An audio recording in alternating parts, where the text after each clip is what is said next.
Non-natives or exotics are species that have been introduced to an area outside of their native range as a result of human activity. Zebra and quagga mussels, though not yet found in Lake Powell, are native to Eurasia. They are extremely good water and food filters, removing large amounts of plankton and taking in pollutants which harm the wildlife that eat them. Zebra mussels are present in nearby Lake Mead, Lake Mojave, and Lake Havasu. A program is in place to prevent zebra mussels from spreading to Lake Powell. I'm Travis Meyer. And I'm Matthew Ruthermacun. So we're a group of Vanderbilt students from Vanderbilt University in Nashville, Tennessee, with an organization called Alternative Spring Break. It's a national organization with chapters all across the country at different campuses that send groups of students out to different service organizations all over the country and all over the world during their spring break. So the Vanderbilt chapter itself sends about 440 students to 37 different places. So we're a group that has been to the Glen Canyon National Recreation Area. And so we've been here for the past week doing service and just having a great time, getting to see some beautiful scenery. There's just like, you can see when she takes up the sample that there's just little plankton in the thing that catches the water, and they're testing for zebra mussel and quagga mussel larvae. Part of the program to try and help keep them out of the lake.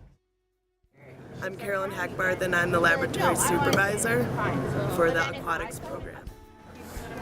So with this net, it'll be put down like this. There's this end piece is where all the plankton's gonna collect. This is a mesh screen. It's 64 micrometers, so all water can filter out of this area and all this mesh area, so you only collect the plankton in there. Yeah, it will attach to the Asian clam, which is already in the lake. They'll attach to those. They attach to each other. And they're actually filter feeders, so they filter everything in the water. Like, so what we just collected, they'll be filtering that. That's a food source for fish.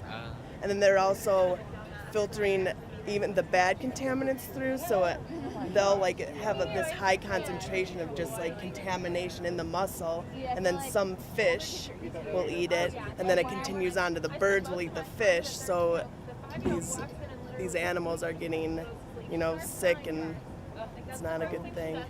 Just a chain reaction up the food chain.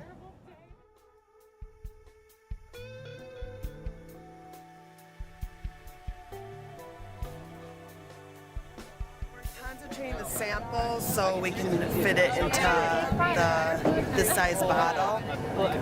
And so as you're tapping the edges, the water is coming out through the mesh. And then, you want to try to get everything out. And they're kind of like super microscopic crustaceans. They kind of look like that. And there's like reddish colored ones. And like the common name for those red ones are cyclops. They just have like one eye. That's cool. Look at this little guy. And they kind of look like little lobsters. They died. Well, they're not dead yet. They will die. They're not dead yet? Oh, no. They're sinking. Oh, they all sunk. But it seems so much more. They don't swim anymore as soon as they intake that.